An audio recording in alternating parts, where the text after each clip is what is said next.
यदि तपाईँ वान पिसको फ्यान हुनुहुन्छ भने तपाईँको लागि एकदम खुसीको खबर छ, किनभने वान पिसको चाहिँ 2टा नयाँ फिल्मको अनाउन्स भएको छ, called one piece God Valley र वान पिस फिल्म ब्याड। गड भ्याली मुभी चाहिँ अर्को वर्ष 2027 को समरमा हलमा रिलिज हुन्छ भने यो मुभी चाहिँ वान पिस फिल्म रेड पछिको फर्स्ट मेजर थिएट्रिकल रिलिज हुन गइरहेको छ। वान पिस फिल्म रेडको कुरा गर्ने हो भने चाहिँ यसले चाहिँ वर्ल्ड वाइड $246 मिलियन को कलेक्सन गरेको थियो भने पर्सनली मैले चाहिँ यो मुभी डिजिटली रिलिज भएपछि मात्र हेरेको थिएँ। सेकेन्ड मुभी फिल्म बाडको कुरा गर्ने हो भने चाहिँ यो मुभी चाहिँ 2029 मा आउने भएको छ। सो यो मुभीले पनि फर्स्ट मुभी जस्तै मेजर थिएट्रिकल रिलिज पाउनेछ सुरुमा।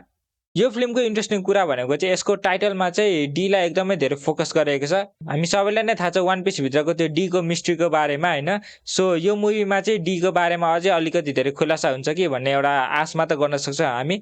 सो नेपालको कुरा गर्ने हो भने चाहिँ नेपालमा चाहिँ अहिलेसम्मको मेजर एनिमे रिलिज भनेको चाहिँ डेमन स्लेयर इन्फिनिटी क्यासल थियो एन्ड त्यो मुभी हलमा हेर्न जाँदाको एक्सपिरियन्स नै छुट्टै खालको रमाइलो थियो है। त्यसपछि अर्को मेजर फिल्म चाहिँ चेन्सो म्यानको रेजे आएको थियो एन्ड म चाहिँ त्यो मुभी पनि नेपालमा रिलिज भएपछि हेर्न जान्छु भनेर सोचिरहेको थिएँ, तर अनफर्चुनेटली त्यो मुभी चाहिँ नेपालमा रिलिज भएन। सो गड भ्याली पनि नेपालमा रिलिज हुन्छ कि हुँदैन भनेर अहिले चाहिँ स्योर छैन, किनभने मुभी जापानमै रिलिज हुन एकदमै धेरै टाइम छ। सो तपाईँलाई के लाग्छ, के गड भ्याली मुभी नेपालमा रिलिज होला त? आफ्नो ओपिनियनहरू कमेन्टमा सेयर गर्नु होला।